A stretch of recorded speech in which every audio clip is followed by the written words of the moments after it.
Opisyal nang naglabas ng fatwa o religious edict ang Bangsamoro Darul Ifta o BDI na nagsasabing hindi maaaring pilitin ng isang babae na pakasalan ang lalaking nanggahasa sa kanya.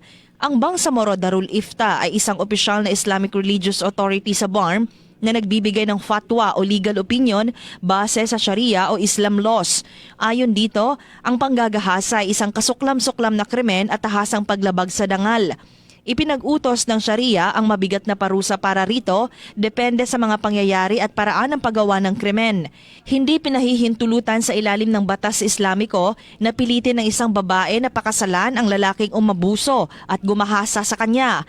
Ang paggawa nito ayon pa sa religious body ay naglalagay sa isang babae sa dalawang mabibigat na pasanin. Una, ang mismong krimen ng panggagahasa at ang mga psychological at physical damage na idinudulot nito. At ikalawa, ang sapilitang pagpasok niya sa isang panghabang buhay na ugnayan na isa sa pinakamabigat na paghihirap na maaaring maranasan ng isang babae sa buong buhay niya bilang may asawa. Pinagtibay din sa fatwa na ang kasal ay maaari lamang gawin kung may malinaw at kusang loob na pahintulot mula sa babae matapos maigawad ang hustisya. Kung hindi siya pumapayag, walang sinuman ang maaaring magpumilit sa kanya. Drema Kitayan Bravo, NDBC, Bida Balita.